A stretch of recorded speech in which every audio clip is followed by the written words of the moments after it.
Hello guys, আপনারা সবাই কেমন আছেন? তো আশা করি সবাই ভালো আছেন। তো আমি আজকে একটা ছোট্ট একটা ভিডিও নিয়ে আপনাদের কাছে আসলাম এই জন্যেই যে একটা রোগের বিষয়ে একটা আলোচনা করতে চাই আপনাদের কাছে।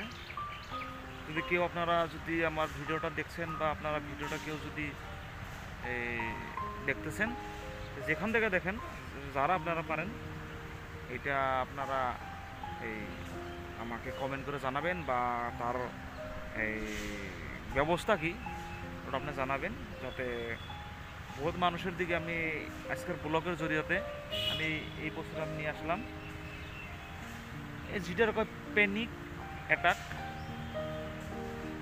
আর এই প্যানিক অ্যাটাক যেটা মানে কিসের জন্য ওই প্যানিক অ্যাটাকটা হয় আমি আর বুক যেমনি থপ থপ থপ থপ থপ থপ করে, বুকটা থপ থপ করে, শ্বাস প্রশ্বাস ছোট হয়ে আসে, হাত ছাট ঠান্ডা হয়ে যায়, তার মানে শরীরটা দুর্বল হয়ে যায়, চোখে ঘুম নাই, নানান ধরনের টেনশন আওয়ার পরে এই বুকে থপ থপ থপ থপ থপ থপ থপ থপ মারে।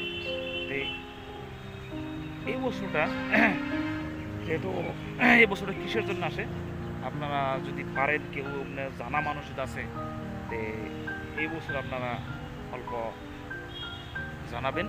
তো আমি আপনাদের কমেন্টের আশায় আছি, যেহেতু মানে বহুত মানুষের দেখছি তাকেও একটা অ্যাটাক হয়, এটা ডক্টরের লাইনের। তথাপি আমি আপনাদের কাছে যারা যারা কিছু মানে আছেন, বড় মানুষ আছেন দেখতে ইউটিউবের মধ্যে, তো আপনারা যদি পারেন এই প্যানিক অ্যাটাকের জন্য কিছুমান আপনারা এই একটু আপনারা সালা দিবেন, যেহেতু বহুত ভাই বন্ধুর যাতে উপকার হয় আমি যাতে তাদের বলতে পারি যে আমার ব্লগের জরিয়াতে এই প্যানিক অ্যাটাক আরও অ্যাংজাইটি যে কয়, যেটা যে কইলাম ঘুম হয় না, টুমনি হয় না, চিন্তা, ভয় ভয় ভাব, মনে ডর ডর ভাব, এই বস্তুটা করার একটা তার কি আছে।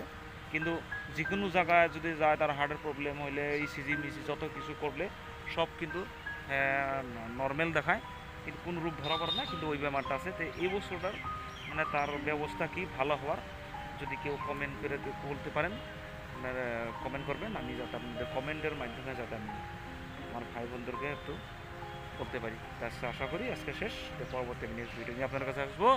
সব ভালো থাকবেন, বাই।